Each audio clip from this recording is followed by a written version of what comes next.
Isang araw sa kalangtinaan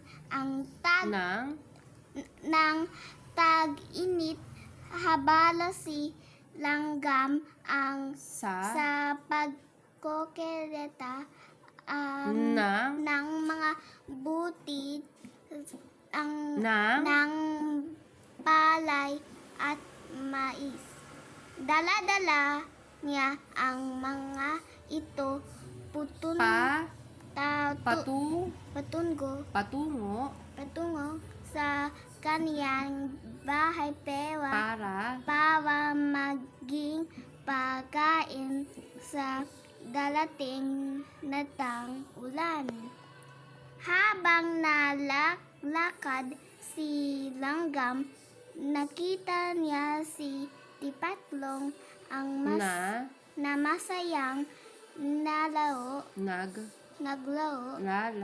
lalaro at tumutugtog at ng kayang buyulin.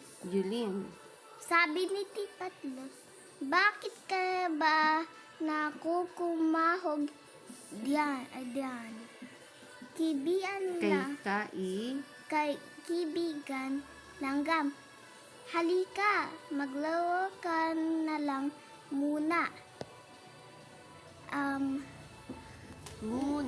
Nagnunit sa magot si Langgam, Hindi ko ako maaaring maglaro, Tipaklong.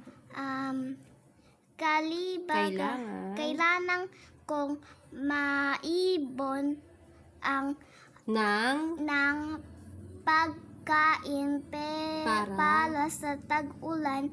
Baka wala tayong makain pag tumating na ang ulan.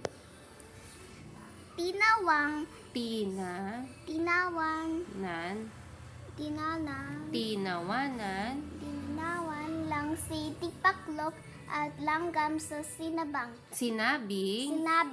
"Bakit ka ba nag-aalala sa tag-ulan? Napakaganda ng panahon na yon. Halika, at mag-enjoy tayo."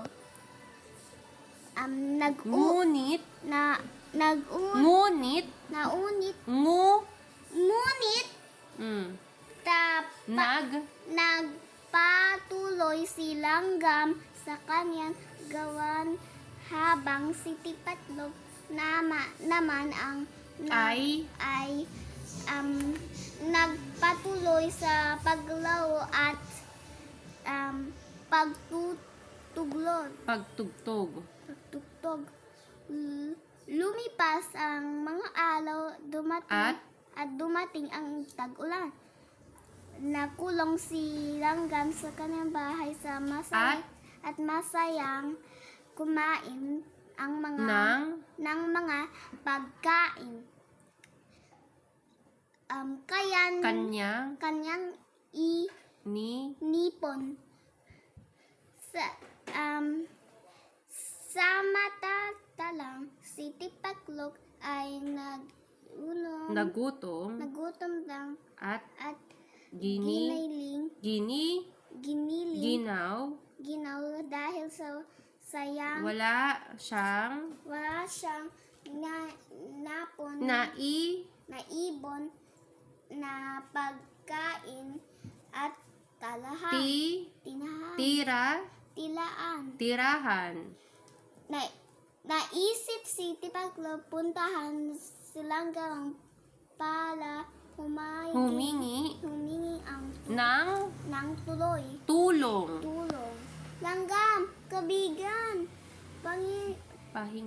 pahingi naman ng kuhinting pagkain. Nagutom na ako," sabi ni Tipaklong. Ngunit sumagot si Langgam, Ano ang ginawa mo nung tag-init? Bakit hindi ka nag-ibon ang pagkain? Nahiya si Tipaklok sa sinabing naglaho ako yung at nagtugtog na ako.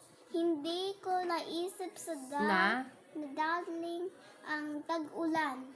Sabi ni Langgam, yan na palang mo sa Pagiging paiging tamad ang walang paghahanda.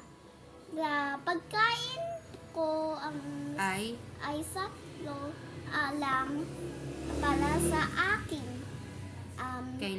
Kailangan mo matutulan ng halaga ang sipag at tinalaw. Tiyaga. At si Tipaklok ang naglakad, nakadpalao. Naisisi sa kanyang tamalan ang nagpangako sarili sa susunod na tag-init ay magiging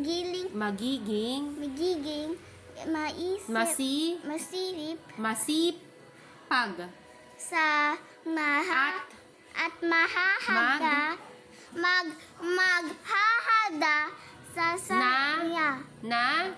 siya.